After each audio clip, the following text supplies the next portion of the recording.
ពេលឃើញអូនដើរក្បែរគេបងញញឹមទាំងទឹកភ្នែ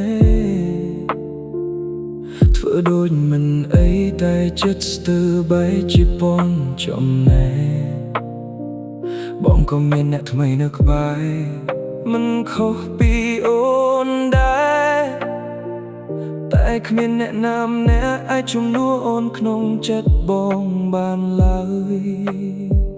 ពេលវេលាអាចដូរមនុស្សតែមិនអាចលុបស្នេហ៍ដែលស្មង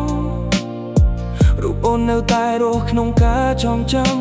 ទោះយើងคล้ายជាមនុស្សដែលមិនស្គាល់គ្នាចង់វិលរកសងសាចាស់តែយឺតពេលអស់ហើយពាក្យថាស្រឡាញ់ថ្ងៃនេះគ្មានសិទ្ធិនិយាយទៀតឡើយអូនមានគេអោបពេលយំបងក៏មានគេដើរចិត្តកាយតែបេះដូងបងនៅតែនឹកអូនរាល់ថ្ងៃ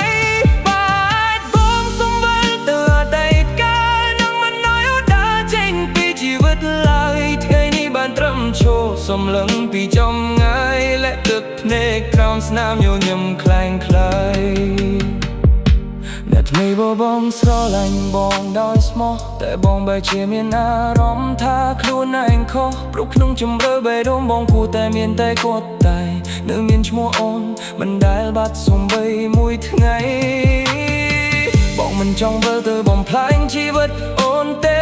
មិនចង់ឲ្យអ្នកណាត្រូវយំដោយសារអតីតកាលតែការជឿចាប់មួយនេះគ្មានថ្ងៃអស់ព្រោះមនុស្សដែលបងស្រឡាញ់បំផុតមិនមែននៅក្បែរបងទៀតទេបើថ្ងៃណានៅប៉ុណ្នេះសូមដឹងថាបងមិនដែលសពអូនឡើយបងសពតែវាសនាដែលធ្វើឲ្យមនុស្សស្រឡាញ់គ្នាមិនអាចនៅជាមួយគ្នាចង់វិលរកសងសាចាស់តែភ្លើងនោះបិទជារៀងរហូតនានជីវិតថ្មីដែលមិនអាចត្រឡប់ក្រោយបានបងនឹងមិនទៅរំខានអូនទេគ្រាន់តែសូមរក្សា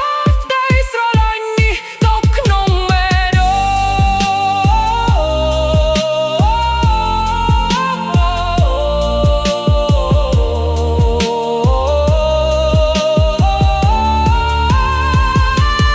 ងអ្នកសួរថា